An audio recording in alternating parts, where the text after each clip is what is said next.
आपल्या देशात एकात्म मानववाद रुजवणारे थोर विचारवंत उत्कृष्ट लेखक पंडित दीनदयालजी उपाध्याय यांची आज जयंती। संपूर्ण आयुष्य त्यांनी समाजासाठी समर्पित केले। साधी राहणी आणि उच्च विचारसरणी हा त्यांच्या जीवनाचा मूलमंत्र होता। धर्मग्रंथांचे ते अभ्यासक होते।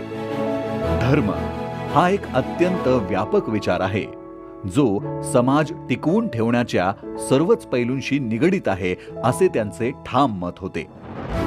पांचजन्य, स्वदेश, राष्ट्रधर्म या नियतकालिकांमधून त्यांनी आपले विचार प्रभावीपणे मांडले। राष्ट्रीय स्वयंसेवक संघाच्या विचारांनी प्रेरित होऊन ते राष्ट्रीय स्वयंसेवक संघात सहभागी झाले आणि पुढे पूर्णवेळ प्रचारक बनले।